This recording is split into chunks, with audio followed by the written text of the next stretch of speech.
vous propose de regarder cette initiative unique en France. Un bus sillonne l'Ariège pour faire découvrir l'astronomie aux personnes aveugles et malvoyantes. Le reportage est de Geoffrey Berg et Harmonie Passionne. Faire observer l'espace, les corps célestes, à ceux qui ne peuvent les voir, c'est la mission que s'est donnée l'association Ciel d'Occitanie. Mets une main sur Mars, tu mets une main sur Jupiter, on verra tout à l'heure, vous avez 500 millions de kilomètres entre les deux là.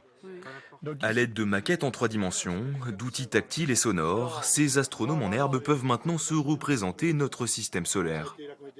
J'ai compris comment ça se présentait, parce que je n'avais pas compris les distances entre les planètes, leur forme forcément. Moi j'étais voyant avant, donc j'ai eu la vision de ce qu'était l'espace, mais sur des vidéos.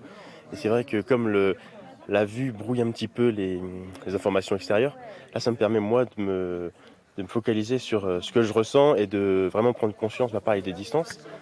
Une partie des explications est assurée par Salomé, elle-même malvoyante et doctorante en biologie. En fait, la distance Soleil-Terre, ça fait 150 millions de kilomètres et c'est ce qu'on appelle une unité astronomique.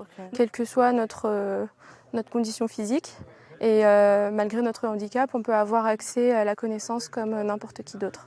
Pendant la nuit des étoiles, les déficients visuels pourront eux aussi observer l'espace. Relié à un télescope, cet écran peut agrandir les images en temps réel.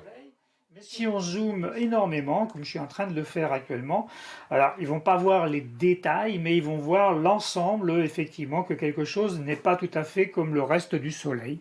Tout juste inauguré, ce camion, le mobiloscope, va permettre à l'association de parcourir le territoire. Un outil de plus pour que le handicap ne soit plus un frein à la découverte de l'astronomie, voire à certaines vocations. Ça leur permet de comprendre qu'effectivement, ce n'est pas inaccessible, et qu'il y a d'autres moyens que les moyens visuels. Dans l'univers, on voit 5% de l'univers, le reste est invisible. Donc il y a de quoi faire pour les autres.